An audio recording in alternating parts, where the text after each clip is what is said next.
Bonjour, ici Roch Giguère. Alors aujourd'hui, on va parler de plantes bulbeuses printanières. Au printemps, c'est plaisant d'avoir des belles couleurs. On pense habituellement aux tulipes, aux jonquilles, mais aujourd'hui, on va vous montrer des plantes bulbeuses un peu plus originales. Alors la première que je vais vous montrer, c'est l'ellébore. Alors l'ellébore, qui est une plante qu'on retrouve de plus en plus dans les centres jardins. Alors ici, on a l'ellébore d'Orient, qui perd son feuillage durant l'hiver et qui se redéveloppe au printemps. On pourrait aussi opter pour l'ellébore Niger, celle-là qu'on appelle la rose de Noël, qui garde son feuillage. Alors on voit ici, la fleur demeure longtemps sur le plant.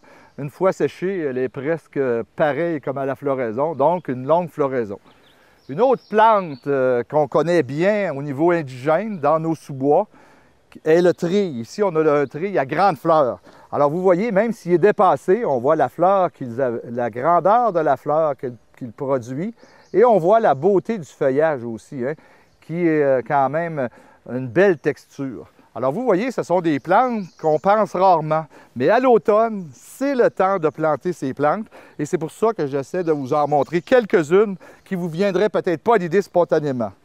Ici, c'est la nivéole. Alors, la nivéole, qu'on appelle leucojum en latin, qui est une belle plante aussi, qui ressemble à une petite clochette.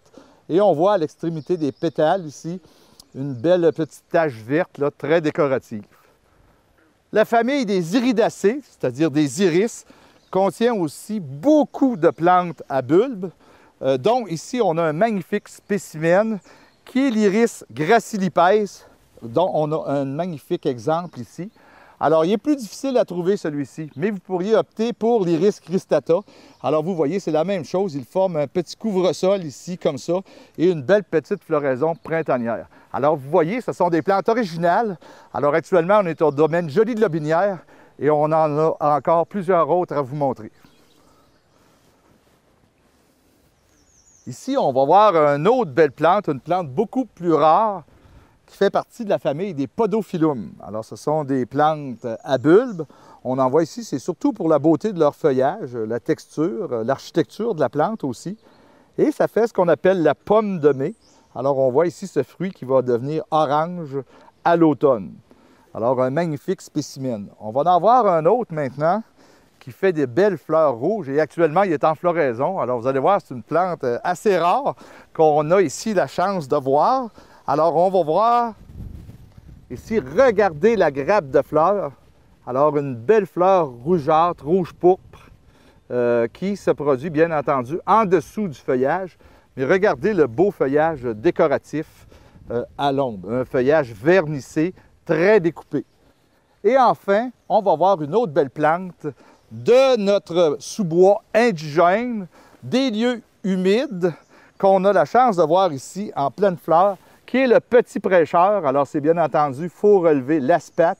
Alors, on la voit ici, la fleur, très, très belle fleur. Alors, le petit prêcheur, une belle plante indigène de nos sous-bois. On en a encore d'autres. Alors ici, on est devant une belle plante bulbeuse qui va au soleil.